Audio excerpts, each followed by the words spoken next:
بسم اللہ الرحمن الرحیم۔ السلام علیکم ورحمۃ اللہ وبرکاتہ۔ امید ہے کہ آپ خیریت سے ہوں گے۔ قرآن میں قیامت کے احوال۔ قرآن مجید میں قیامت کے جو احوال بیان ہوئے ہیں وہ صرف اس دن کا ہلکا سا تصور دینے کے لیے بیان ہوئے ہیں۔ ان کا تعلق متشابہات سے ہے۔ اس جہاں میں ان کی اصل حقیقت کا سمجھنا مشکل ہے۔ ہم ہر چیز کو اپنے مشاہدہ، تجربہ، علم اور اپنے فہم کی روشنی میں سمجھنے کی کوشش کرتے ہیں۔ اس لیے ان کو سمجھانے کے لیے انہی چیزوں کا حوالہ دیا جاتا ہے جن کا اس دنیا میں ہمیں تجربہ اور مشاہدہ ہوتا رہتا ہے۔ چنانچہ قیامت کے احوال کو ہمارے تجربات اور مشاہدات کی روشنی میں بیان کیا گیا ہے۔ یہ صرف اصل حقیقت کا ہلکا سا تصور ہے، جبکہ ان کی اصل حقیقت ان کے مقابلے میں نامعلوم کتنی گنا زیادہ ہوگی۔ اس کے باوجود اس ہلکے سے تصور یا حقیقت کے پرتو سے بھی جنت کی نعمتوں اور دوزخ کے ہولناک کیوں کا بخوبی اندازہ ہو جاتا ہے، جو اس انتباہ کے لیے کافی ہے کہ جو لوگ دوزخ کے عذاب سے بچنا چاہتے ہیں وہ خدا کی نافرمانی ترک کر کے فرمانبردار بندے بن جائیں۔ ان کے باوجود لوگ آخرت کے عذاب سے مطمئنہ نہ ہوں اور جانتے بوجھتے ہوئے اللہ تعالیٰ کی نافرمانی کی زندگی گزار دیں، تو یہ انتباہ ان پر اتمام حجت کے لیے کافی ہوگا، جس کے بعد قیامت کے دن ان کا کوئی عذر قابل قبول نہیں ہوگا۔ اس طرح جو لوگ اللہ تعالیٰ کے فرما بردار بن کر زندگی بسر کریں گے، ان کے لیے خوشخبری ہے کہ اگر وہ اس راہ پر ثابت قدم رہیں اور اس راہ کی مشکلات اور مصائب کو برداشت کریں تو اس کے صلے میں وہ جنت کی نعمتوں کے حقدار ٹھہریں گے۔ برزخ، موت اور قیامت کے درمیان برزخ کی زندگی ہے، جو دراصل قیامت ہی کا دیباجہ ہے۔ موت کے ساتھ ہی عالم آخرت کے احوال کا آغاز ہو جاتا ہے۔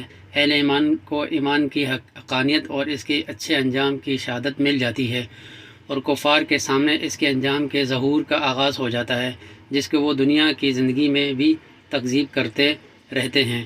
اس کے بعد کسی کے لیے بھی روز جزا و سزا کے متعلق کسی شک و شبہ کی گنجائش باقی نہیں رہتی۔ عذاب قبر۔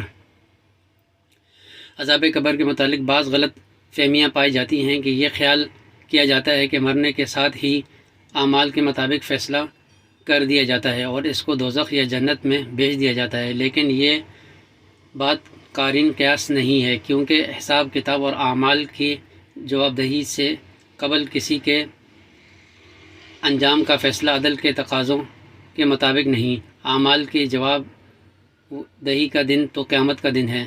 اس دن ہر شخص کو اپنے اعمال کا حساب دینا ہوگا۔ اس کے نتیجے میں کسی کو جنت یا دوزخ میں بھیجنے کا فیصلہ ہوگا، لہذا حساب کتاب سے قبل جو قبر کی زندگی یا برزخی زندگی ہے، اس میں عذاب کے کیا معنی ہو سکتے ہیں، اس کو ہمارے روزمرہ کے تجربات کی روشنی میں سمجھنے کی کوشش کرنی چاہیے۔ اگر کوئی شخص دن میں اچھے اور نیک کام کرتا ہے تو اس کو رات میں سہانے خواب نظر آتے ہیں، وہ میٹھی نیند کے مزے لوٹتا ہے۔ دنیاوی اعمال کا ہلکا سا پرتو ہوگا۔ ایمان اور عمل صالح کی زندگی گزارنے والے برزخی زندگی میں نہایت سکون اور اطمینان سے رہیں گے۔ وہ جنت کی معمولی جھلک بھی دیکھیں گے اور اپنے انجام سے خوش و خرم ہوں گے۔ ان کے اعمال نامے علیون میں ہوں گے۔ اس کے برعکس خدا کے باغی اور سرکش بندوں پر ان کی بد انجامی اپنی جھلک دکھائے گی، لہٰذا وہ اپنی برزخی زندگی میں مضطرب، ڈرے اور سہمے ہوئے ہوں گے۔ قرآن میں جگہ جگہ اس بات کی تصریح ہے کہ مرنے کے بعد نیک روح پر ان کے اعمال کے اعتبار سے کیفیات کا صدر ہونے لگتا ہے، اور ارواح خبیثہ پر ان کے اعمال کے اعتبار سے یہ گویا ان کے لیے جنت یا دوزخ کی تمہید ہوگی۔ برزخی زندگی میں ان کو صبح و شام جنت اور دوزخ کا مشاہدہ کرایا جاتا ہے کہ وہ دیکھتے ہی رہیں گے کہ ان کا اصل ٹھکانہ کیا ہوگا۔ سورہ مومن میں بتایا گیا ہے کہ فرعون کو صبح و شام دوزخ کا مشاہدہ کرایا جاتا ہے، اور جب قیامت کا دن آئے گا تو حکم ہوگا کہ فرعون اور اس کے اتباع کرنے والوں کو دوزخ کے شدید ترین عذاب میں جھونک دو۔ چنانچہ فرمایا، آگ ہے جس پر صبح و شام وہ پیش کیے جاتے ہیں، اور جس دن قیامت ہوگی حکم ہوگا کہ فرعون والوں کو بدترین عذاب میں داخل کر دو۔ حدیثوں میں بھی عذاب قبر کا جو ذکر آتا ہے وہ اسی برزخی زندگی سے متعلق ہے۔ سورہ اول۔ قیامت واقع ہونے سے قبل اس کائنات کا بساط لپیٹ دی جائے گی۔ اس کے لیے اللہ تعالیٰ کے حکم سے سور پھونکا جائے گا جو سور اول کہلاتا ہے۔ سور ایک کڑک اور دل ہلا دینے والی چیخ ہوگی۔ اس کی پہلی کڑک اتنی ہولناک ہوگی جو کانوں کو بہرا کر دے گی، جس طرح کوئی رات میں آنے والا دروازہ کو ٹھونکتا ہے اور گھر کے تمام سونے والوں کو دفعتاً بڑھا دیتا ہے۔ وہی حال سور پھونکنے کے بعد ہوگا، جس سے دفعتاً سارے عالم میں ہلچل برپا ہو جائے گی۔ زمین بالکل ہلا دی جائے گی، پہاڑ غبارے کی طرح برگندہ ہو جائیں گے، زمین کی ساری بلندیاں پست کر دی جائیں گی۔ ایک ایسا زلزلہ آئے گا جو پوری زمین کو جھنجھوڑ کر اس کے ایوانوں اور محلوں کو زمین بوس کر دے گا۔ فرمایا جب کہ زمین ہلا دی جائے گی جس طرح اس کو ہلانا ہے۔ مزید فرمایا اور اس دن زمین اور پہاڑ دونوں اٹھا کر پاش پاش کر دیے جائیں گے، پس اس دن واقع ہونے والی واقع ہو جائے گی۔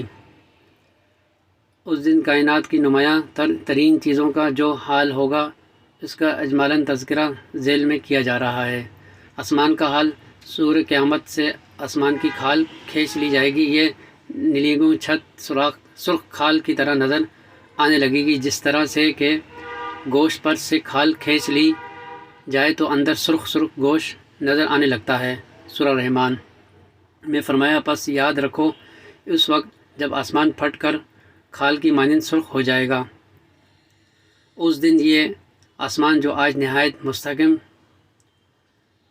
اور گنبد میں در کی شکل میں نظر آتا ہے، اس طرح کھول دیا جائے گا کہ اس میں ہر طرف دروازے ہی دروازے نظر آئیں گے۔ اس طرح یہ گنبد بے درد ہزاروں دروازوں میں تبدیل ہو کر نابود ہو جائے گا۔ چنانچہ فرمایا اور آسمان کھولا جائے گا تو اس میں دروازے ہی دروازے ہوں گے۔ جرامی فلکی آسمان بلکہ اس پوری کائنات کی روشنی ترین چیز سورج اور چاند ہے۔ سورہ قیامت کے ساتھ ہی سورج اور چاند جمع کر دیے جائیں گے، جن کا جمع ہونا اس دنیا میں محال نظر آتا ہے۔ سورہ قیامت میں فرمایا پس جب نگاہیں خیر ہو جائیں گی اور سورج گہنا جائے گا اور سورج اور چاند اکٹھے کر دیے جائیں گے۔ سورج اور چاند جمع ہونے کی متعلق مولانا حمید الدین فراہی رحمۃ اللہ علیہ نے سورہ قیامت کی تفسیر کرتے ہوئے لکھا ہے، یہ بات پایا تحقیق کو پہنچ چکی ہے کہ بہت سے اجرام سورج کی طرف جذب ہو کر اس میں جا پڑنے ہیں، اور چونکہ سورج کی حرارت اس وقت کم ہو جائے گی، اس وجہ سے سورج کے قریب ہونے کے باوجود انسان زندہ رہ سکیں گے، لیکن اس کی روشنی سے اس کی نگاہیں خیر ہوں گی۔ اسی طرح چاند پہلے تو گہنا ہو جائے گا، کیونکہ کرہ زمین کی سورج کے قریب پہنچ جانے کی وجہ سے چاند کی روشنی باقی رہے گی اور پھر وہ سورج کے اندر جا پڑے گا۔ آخرکار سورج کی بساط بھی لپٹ دی جائے گی، جس سے سارا عالم تیرہ و تار ہو جائے گا، جو اس بات کی تابانی سے روشن ہے۔ ظاہر ہے کہ جب سورج ہی تاریک ہو جائے گا تو اس کے نظام سے وابستہ جتنے بلب اور وہ کمکے ہوں گے سب بے نور ہو جائیں گے، یعنی چاند اور ستارے جو سورج سے روشنی مستعار لیتے ہیں از خود بے نور ہو جائیں گے، جس کے بعد سارے عالم پر ظلمت طاری ہو جائے گی۔ چنانچہ فرمایا جب کہ سورج کی بساط لپیٹ دی جائے گی اور ستارے بے نور ہو جائیں گے۔ زمین کا احوال، اس دن زمین تان دی جائے گی۔ آج زمین میں جو بہت سی شکینیں اور سلوٹیں اور نشیب و فراز وادیاں، کیسار اور پہاڑ ہیں، ان کی اونچ نیچ اور تہوں میں بے شمار چیزیں چھپی ہوئی ہیں جو نظر نہیں آ رہی ہیں، لیکن قیامت کے دن یہ ایک چادر کی طرح تان دی جائے گی، اور جو کچھ اس کے سلوٹوں میں ہے وہ اس کو نکال باہر کر کے فارغ ہو جائے گی، یعنی صرف مردے ہی نکال کر باہر نہیں پھینکے گی، بلکہ وہ ساری چیزیں جو زمین میں دفن ہیں زمین نکال باہر کرے گی، جن میں سرمایہ داروں کے خزانے بھی ہیں۔ چنانچہ فرمایا اور جب کہ زمین تان دی جائے گی اور وہ اپنے اندر کی چیزیں باہر ڈال کر فارغ ہو جائے گی۔ پہاڑ، زمین کے سب سے شان اور دار چیز پہاڑ ہیں، جو زمین میں گڑے ہوئے ہیں، جن کو غیر قانونی اور اٹل سمجھا جاتا ہے کہ ان کو چلایا نہیں جا سکتا۔ یہ اس دن چلا دیے جائیں گے اور یہ اس طرح اڑتے پھریں گے جس طرح بادل اڑتے پھرتے ہیں۔ یہ پہاڑ دنگی ہوئی اون کی مانند ہو جائیں گے، جس طرح دنگی ہوئی اون کا ریشہ ریشہ الگ ہو جاتا ہے، اسی طرح پہاڑوں کا ذرہ ذرہ پروگندہ ہو جائے گا۔ آج یہ پہاڑ ٹھوس پتھر ہیں، لیکن قیامت کے دن یہ ریت کے تودوں کی طرح قسمیں ہو جائیں گے۔ سورہ قاریہ میں فرمایا اور پہاڑ دنگی ہوئی اون کے مانند ہو جائیں گے۔ وحشی جانور، قیامت کے ہول سے جانور پر بھی ایسی نفسی کی حالت طاری ہوگی کہ ان کو جس جگہ پناہ ملنے کی توقع ہوگی آپس کی فطری دشمنیاں بھول کر سب اکٹھے ہو جائیں گے۔ جنگل میں آگ لگ جائے یا سیلاب کا پانی پھیل جائے تو جنگلی جانور سراسیمگی کی حالت میں جس ٹیلے اور ٹھیکرے پر ان کو پناہ ملنے کی توقع ہو وہاں اکٹھے ہو جاتے ہیں، اور مشترکہ مصیبت کا ہول ان سب پر ایسا طاری ہوتا ہے کہ بکری، شیر اور بھیڑیے پاس کھڑے ہو جاتے ہیں، لیکن کسی کو ہوش نہیں رہتا کہ اس کا حریف شکار اس کے بغل میں ہے۔ یہی صورتحال خوفناک ترین شکل میں ظہور قیامت کے وقت پیش آئے گی۔ چنانچہ فرمایا وحشی جانور اکٹھے ہو جائیں گے۔